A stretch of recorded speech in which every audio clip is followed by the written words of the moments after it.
Hello, everybody, and welcome to the Osborne Group Chat. I'm Karen Osborne, Senior Strategist at the Osborne Group, and I'm so glad you're here. We are going to have an amazing, wide-ranging conversation with someone who I am a huge fan of, Ms. Shanna Hocking. And I'm going to formally introduce her in a minute, but maybe she could just say hey. I would love to say hi, and it is a mutual fanship of you too, Karen. So thank you. We're fangirls. Both Shawna and I hope that you are well, that you are safe, that you are wearing your mask to protect your family and your friends and your neighbors. We'd love to hear from you. At the end of this chat, both Shawna and I would love to hear from you. So if you have any comments, anything you want to share, you can just send it to Karen at theosbornegroup.com. Shawna, what's your email address that people You could can email me at Shawna at ShawnaAHocking.com. Isn't that easy? That is so easy. And if you write her, she knows how to get a hold of me. And if you write me, I know how to get a hold of her. So Absolutely. It'll be all good. Shawna and I are going to tackle 3 topics today. The first one is about finding your voice. And it's especially pertinent to this time that we're in, because now you're in a Zoom meeting with 25 people. Now you are not having hallway conversations with your supervisor. There's so many challenges. So we're going to talk about that first. The second thing we're going to talk about is, I know I've benefited from this all my life. And that is, how do I find or be an ally, a supporter, a mentor? How do I find someone? How do I be that? How do you decide if you want to be somebody else's? So we're going to have a chat about that. And then the third one, the topic we're going to talk about is, Shawna and I are both writers, and we had to figure out how to fit that in. So we're going to look at this from a broader perspective. What is it that you're passionate about? What is it? How are you taking care of yourself, feeding your soul? And how do you find time to do that? Carve out time to do that, especially when you're juggling so many things. So many people are homeschooling their kids and working from home, and dad is in another room. And, my son, he says that they've got, 3 computers going at a time, and have to not trip over each other. So how do we find time for our passion? So that's going to be our topic. But let me first now formally introduce Shawna. And I have to read it. So she is the Associate Vice President of Individual Giving at Children's Hospital of Philadelphia, leading a team of 40 across annual giving, major gifts, planned giving, principal gifts, special initiatives, and regional development. So she has a big job and a big team. Shawna knew at 18 years old that she wanted to go into development. That's a generational thing, because back in the day, I didn't even know it was a profession. But now more and more people are choosing it, seeing the power of it. She previously worked at Wharton School at the University of Pennsylvania. She worked at the University of Alabama, Duke University, and the Jewish Theological Seminary. And now listen to this. Over her career, Shawna has personally solicited and closed more than $120 million of gifts. That's amazing. Shawna is also, and this is what I'm particularly excited about, Shawna is also founder of Be Yourself Boldly, and it's a platform to support women in leading themselves. You can lead from anywhere and lead yourself and others. And she's also the host of One Bold Move a Day, her newest venture, a daily 6-minute podcast to just get you off on your day, get you in the right mood, get you thinking about the right things. Shawna's expertise has been featured in Harvard Business Review, Chicago Tribune. I just read one from the Chicago Tribune, American Express Business Insights, Today.com, The Muse, and Thrive Global. She's also the leadership and management columnist for Career Contessa, and her articles have been published on Fast Company, Huffington Post, Motherly, and Forbes. Wow. Welcome, welcome formally, Shawna. Thank you, Karen. I'm blushing now, but thank you very much. That's very kind. I want to start with our first topic of finding one's voice, and just, how do I help people be authentic, their authentic selves boldly, as you like to say. Yes. So what do you mean by that? So be yourself boldly to me means putting out your truest, best self into the world, because the world needs you as you are. And I think this is particularly true for working women. We come into this work environment where we have so many strengths, and sometimes we learn that we have to minimize our strengths to help make other people feel more comfortable, or that it's not celebrated the same way that we might like to see it celebrated. And so we start to kind of contort ourselves into a pretzel. I often call it dancing backward in heels. And a lot of people tell working women and mothers as well, working mothers, about how to be. And we sometimes forget who we're supposed to be in the mess of all of that. And I experienced this myself as a working woman, as a working mother. And it took working with an executive coach and a lot of support from people who cared about me, my family and my friends, to kind of find my voice again. And then it was my mission to help others in doing the same thing. Yeah. So, and your expertise, what holds people in your experience and to your expertise, what holds people back? You speak about twisting yourself in a pretzel, and is that a function of other people's perception? Is that something that is in us? What is holding us back from finding our voice? So I think that there is both perceived and real fear for sharing our opinions, for sharing our superpowers. There's something called a double bind that women are, faced with. We have to be assertive, but not aggressive. We have to be nice, but not too nice, because we need people to respect us. And so I think that's what often holds us back, is where's that line? And the line's different for everyone. And, one person might say that's too much, and another person might say it's not enough. And so I think over time we start to have more self-doubt than we would have. And every person, whether you're earlier in your career or more established, has moments of real self-doubt, real imposter syndrome. And I experience that even at my level. It doesn't just go away. It's how we reframe and how we handle our own approach in being able to overcome that. Yeah. Did you find in your different jobs that it was different? Did who your supervisor, was, what the culture of the organization, did that impact your ability to find your authentic voice, or is it mostly internal? That's an interesting question. I think that your boss and your culture of the organization has a lot to do with how you're able to speak up. If there's ramifications for you when you say your opinion or you dissent with someone more senior than you, that's going to train you, whether intentionally or unintentionally, that that's not something you're supposed to do. And so you're going to find that you're limiting those interactions.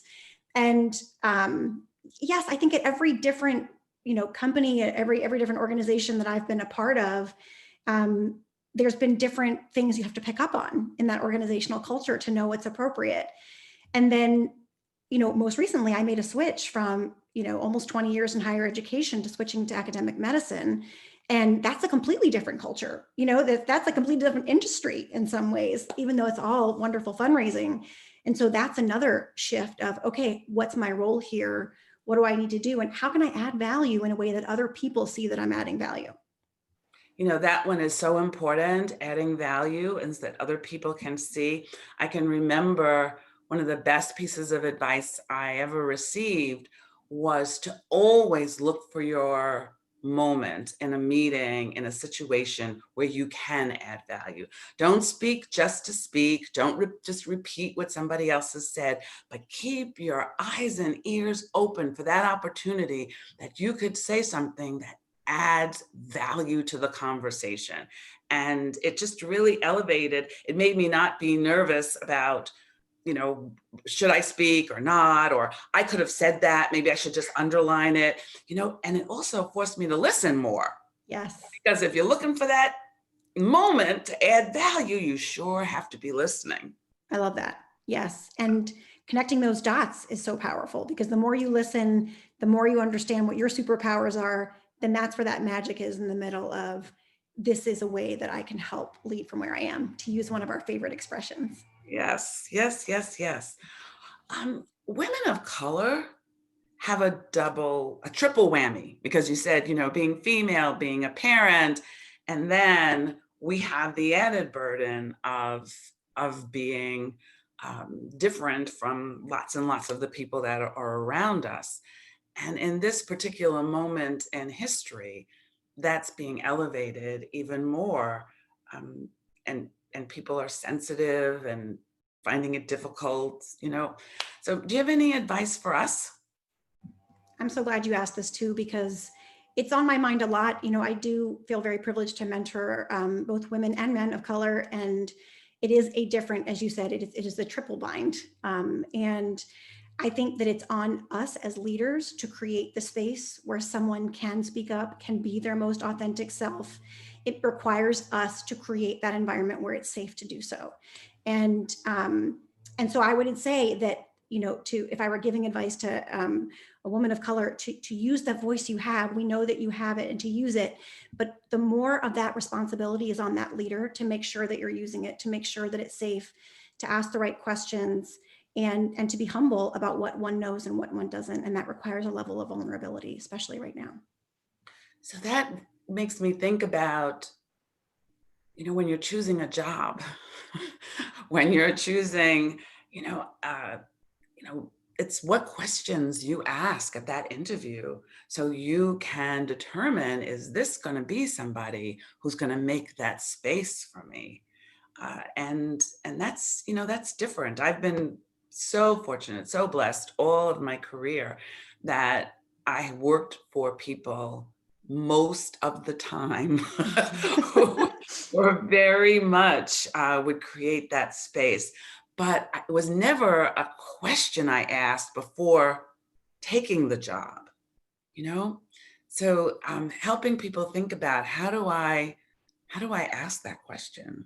How do Yes. I pose that? Has anyone ever asked you, when they were interviewing, like you've got this big team and you've had teams before, has anybody ever asked you about something that would let them know that you are this amazing leader who gives people space to get their voices? Well, it's really timely that you're asking this because yes, we are very fortunate right now to have some positions open within our organization. And I'm really proud that we're able to do that because of the thoughtful financial strategic decisions we've made up until this point. And it came up in two of the interviews that I had most recently. Hmm. And I'll tell you that in the first one, I proactively discussed it in order to help create that space for the dialogue so that someone didn't have to. And then Karen, in the second interview, I didn't bring it up. I was focused on some of the other things on, the resume. And so someone had to ask me, and I've been thinking about it for the last week because again, it's my job as a leader to create that space and let someone walk into that space with me. Not What for did she someone. ask you, or what did he ask you? Do you Well, remember? what are your efforts most recently related to diversity and inclusion? How are you creating space for everyone in the organization to thrive? And I am really proud of what we've done within my team specifically, but across our organization. After George Floyd's death, to talk about the important things, even if they're uncomfortable, and to create space. And my leader of my organization has particularly done a wonderful job with this. I've learned so much from her through this. And we've done this every time there's been important conversations to have. We did this when Me Too was something we needed to talk about as well, particularly for fundraisers. And we learned a lot in that experience. And so I think the more that you're willing to walk into that discomfort and get comfortable together, The more people see that they can bring their whole selves to work, and that allows them to also bring their best ideas to work as well.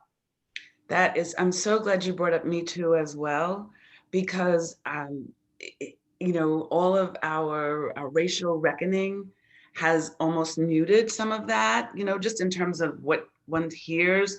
But the Me Too is so important. And you're right. And if you are an outward facing professional, if your job is to constantly be in touch with the outside world, we are exposing ourselves all the time. And just because someone's generous doesn't mean that they're always a nice person. Most of them are, thank goodness. I mean, I always loved my donors, but you run into people. So thank you. And that was a great question. That person was quite comfortable asking you that. Or did they seem comfortable when they asked you? They did. And I was very proud that they did. And just like I said, I still wish that I had done what I had done in that earlier interview with someone else to bring it up myself. And so we're always learning. And that's important, no matter where you are in your career, to always be learning, to always understand that you can do things differently and better.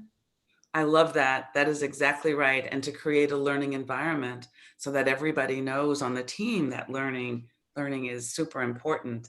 That's right. That all leads very nicely to our next topic, and that is about being a ally, a supporter, a mentor, and each are different roles, and also seeking. How do I find a supporter? And so let's just explain first what the difference is between those three. Sure. So I heard this described once, that a mentor is someone who talks to you and a sponsor is someone who talks about you. And that's the description that I love to use, because the mentor is the person who's meeting with you, whether it's once or on an ongoing basis, to really counsel you through something specific, generally, something specific, or perhaps generally, whereas sponsor is in that room at the table where decisions are being made, and they're advocating for you and they're creating opportunities for you. And you may not even know that they are doing that for you. Yeah. And then most recently, I read an article, I think it was in Harvard Business Review, about the role of an ally. An ally is someone who seeks to understand the problem and then looks for solutions with you. And I thought that was a really beautiful definition for that. That is a good definition. Yes. And we all need all three in our lives, usually during our career. So, so these are really challenging times. We don't meet in the hall. We can't just say, let's go grab a coffee. It's not easy. Can one still find allies and supporters and mentors in this Zoom world? Yes, I think that it is absolutely possible. It requires being more proactive, probably, than one ever did before. And I think it's extremely important for people who are earlier in their career, especially, that you need people who are thinking of you when they're not with you and they're not seeing you at the water cooler or in the kitchen. So it requires you to proactively share when you've spearheaded a project that's gone well, or a recent learning that you've had.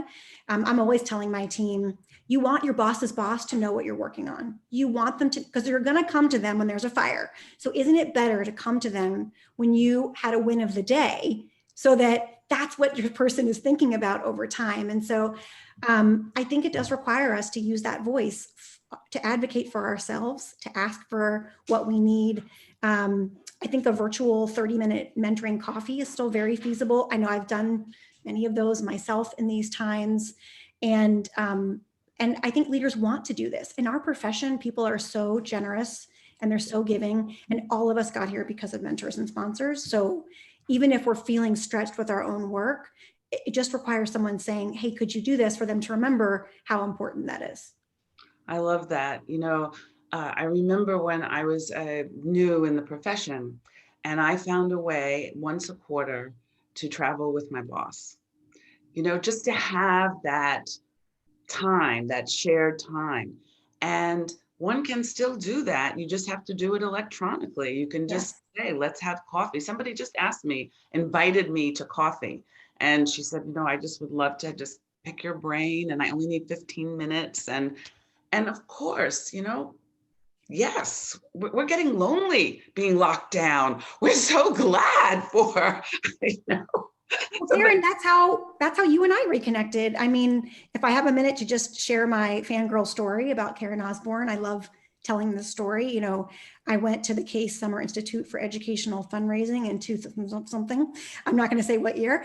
And it really did change my career, though I knew at 18, this is what I wanted to do. I was more definitive walking away from that to know exactly how I wanted to do it.